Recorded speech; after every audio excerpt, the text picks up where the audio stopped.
روزانہ دینی معلومات حاصل کرنے کے لیے چینل کو ابھی سبسکرائب کریں، ہماری ویڈیو کو لائک اور شیئر لازمی کریں۔ کہ جب سورہ فاتحہ پڑھی جاتی ہے تو تمہیں آمین کہنا چاہیے۔ اس کی وجہ یہ ہے کہ فرشتے بھی اس پر آمین کہتے ہیں۔ جب سورہ فاتحہ پڑھی جاتی ہے تو فرشتے بھی اس پر آمین کہتے ہیں، تو تمہیں بھی آمین کہنا چاہیے۔ جس کی آمین فرشتوں کی آمین سے مل جاتی ہے، جس کی آمین فرشتوں کی آمین سے مل جاتی ہے، وہ بخش دیا جاتا ہے۔ وجہ یہ ہے کہ وہ بھی آمین کہتے ہیں تو تم بھی آمین کہو۔ جس کی آمین فرشتوں کی آمین سے مل گئی وہ بخش دیا گیا۔ یہ آمین کی فضیلت ہے۔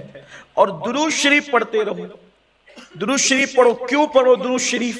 اس لیے کہ اللہ بھی اپنی شان کے مطابق اپنے محبوب پر درود بھیجتا ہے، فرشتے بھی بھیج رہے ہیں۔ تو فرشتے آمین کہتے ہیں سورہ فاتحہ پر، اور تم بھی آمین کہو، تو تمہاری آمین فرشتوں کی آمین سے مل گئی تو بخش دیے جاؤ گے۔ لیکن درود تو اللہ بھی بھیجتا ہے، اور درود تم نے بھی بھیجنا ہے۔ اگر تمہارا درود خدا کی صلاۃ سے مل گیا، اندازہ فرمائے، جس کی آمین فرشتوں کی آمین سے ملے وہ جنتی ہو جاتا ہے، بخش دیا جاتا ہے۔ اور جس کا درود خدا کی صلاۃ کے موافق ہو جائے پھر اللہ اس کو کتنا بڑا مقام عطا فرمائے۔ جنت پیچھے،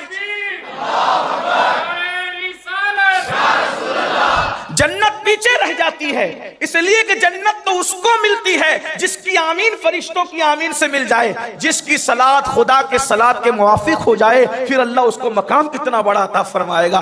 اس لیے بندوں کو حکم ہے درود پڑھتے رہو، ہر وقت درود پڑھتے رہو۔ ایک درود کی فضیلت یہ ہے کہ دنیا کی ساری نعمتیں ایک پلڑے میں رکھا جائے، اور ایک مرتبہ کا درود ایک پلڑے میں رکھا جائے تو ساری دنیا کی نعمتیں، دنیا و ما فیہا، اس میں جنت بھی لے لیں، ساری مخلوق لے لیں آپ۔ اللہ اکبر، ایک بار حضور علیہ السلام پر پڑھا ہوا درود یہ دنیا اور ما فیہا سے بہتر ہے۔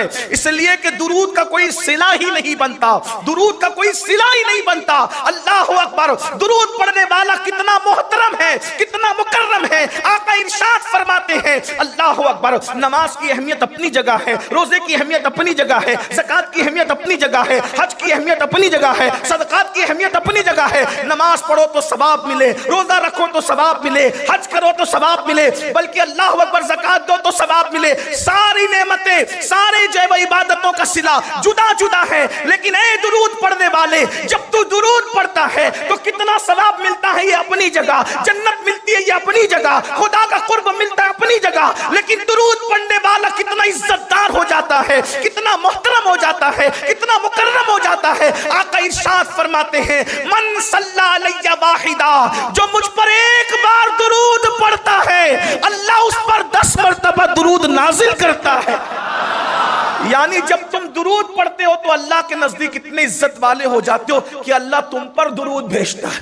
محبوب پر ایک بار بھیجا ہے تم نے اپنی حیثیت کے مطابق، اللہ اپنی شان کے مطابق، من صلی علیہ واحدہ صلی اللہ علیہ عشرہ، اللہ تم پر 10 درود نازل فرماتا ہے۔ اب اللہ کی درودیں کیا ہے ایک الگ تشریح ہے، لیکن اللہ سوچے تو صحیح، میں گنہگار، وہ مجھ پہ 10 درود بھیج رہا ہے کیونکہ حضور نے کہہ دیا تو بات ہو کے رہنا ہے، تمہارے منہ سے جو نکلی وہ بات ہو کے رہی۔ اللہ اکبر، لوگ کہتے ہیں پتھر کی لکیر، میں کہتا ہوں اللہ کی عزت کی قسم پتھر کی لکیر کمزور ہے، رسول اللہ کا فرمان اس سے بھی زیادہ مضبوط ہے۔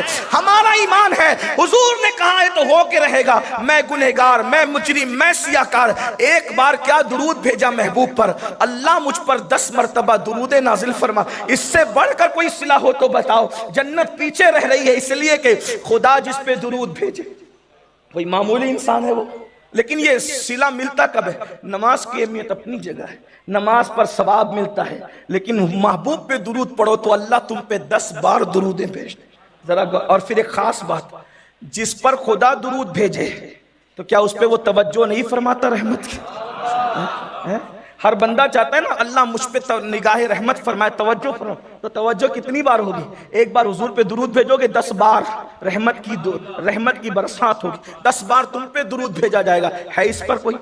ایک حدیث اور سن لیں، درود کیا ہے، درود کی فضیلت سنیں۔ اللہ کے رسول علیہ السلام کے ساتھ جس جنگ میں شرکت کی جاتی ہے اس کو غزوہ کہتے ہیں. حضور علیہ السلام کے ساتھ، حضور کے ساتھ جس جنگ میں شرکت ہوتی ہے اس کو کیا کہتے ہیں؟ غزوہ کہتے ہیں.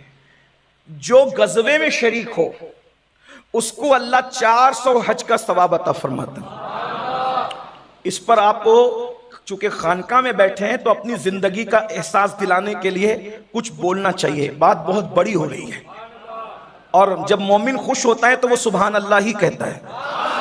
ہاں، اور پھر اس کو کہلوانا نہیں پڑتا، وہ زور سے کہتا ہے. اور خانقاہ جنیدیہ میں بیٹھنے کا حق یہ ہے کہ اتنی بلند آواز سے ہو کہ محفل گونج جانی چاہیے. ہاں، اس لیے کہ جگہ کے بھی کچھ آداب ہوتے ہیں. یہ اگر روڈ پہ جلسہ ہوتا تو میں اتنا زور نہیں دیتا، لیکن چونکہ آپ سید الطائفہ کے شہزادے کے قدموں میں بیٹھے ہیں. حضرت عیسیٰ علیہ السلام کے وہ امتی جو صرف اپنا ایمان بچانے نکلے اور سو گئے، تو ان کے قدموں میں بیٹھنے والے کتے کو بھی جنت عطا کر دی گئی.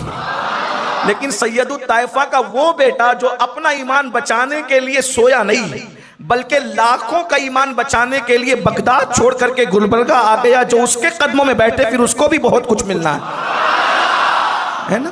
ہاں، تو ہمیں تھوڑا سا ذرا بیداری کا اظہار کرنا ہے. میں بہت دیر تک امتحان میں نہیں رکھوں گا، لیکن بات سمجھیں. حضور علیہ السلام کے ساتھ جو غزوے میں شریک ہو اللہ اس کو 400 حج کا ثواب عطا فرماتا ہے. توجہ سے آپ سنیں گے تو شاید کچھ بات بن سکتی ہے. حضور علیہ السلام کے ساتھ جو غزوے میں شریک ہو اللہ اس کو 400 حج کا ثواب عطا فرماتا ہے. اور جو ایک مرتبہ درود پڑھتا ہے اللہ اس کو 400 غزوات میں شریک ہونے کا ثواب عطا فرماتا ہے. ثواب کی حدیں ختم ہو رہی ہے، ثواب کی حدیں ختم ہو رہی. جو درود کی اہمیت جان لے گا وہ صرف درود ہی پڑھتا رہے گا. اسی لیے میں نے کہا نا کہ یہ محسن اہل سنت ہے جنہوں نے حجرہ درود قائم فرمایا. اور یہ تو اللہ اکبر ہر جگہ قائم ہونا چاہیے، اس لیے کہ محبوب پہ درود پڑھا جاتا رہے. اللہ اکبر. اور 24 گھنٹے تو پھر بھی کم ہے. اگر کائنات میں 24 گھنٹوں سے بڑھ کر بھی کچھ گھنٹے ہوتے تو اس میں بھی درود پڑھا جانا چاہیے. وجہ یہ ہے کہ جب اللہ درود بھیجنے کی بات کرتا ہے تو اس شان سے کرتا ہے، ان اللہ بے شک وملائکتہ، اللہ بھی اور اس کے فرشتے، وملائکتہ.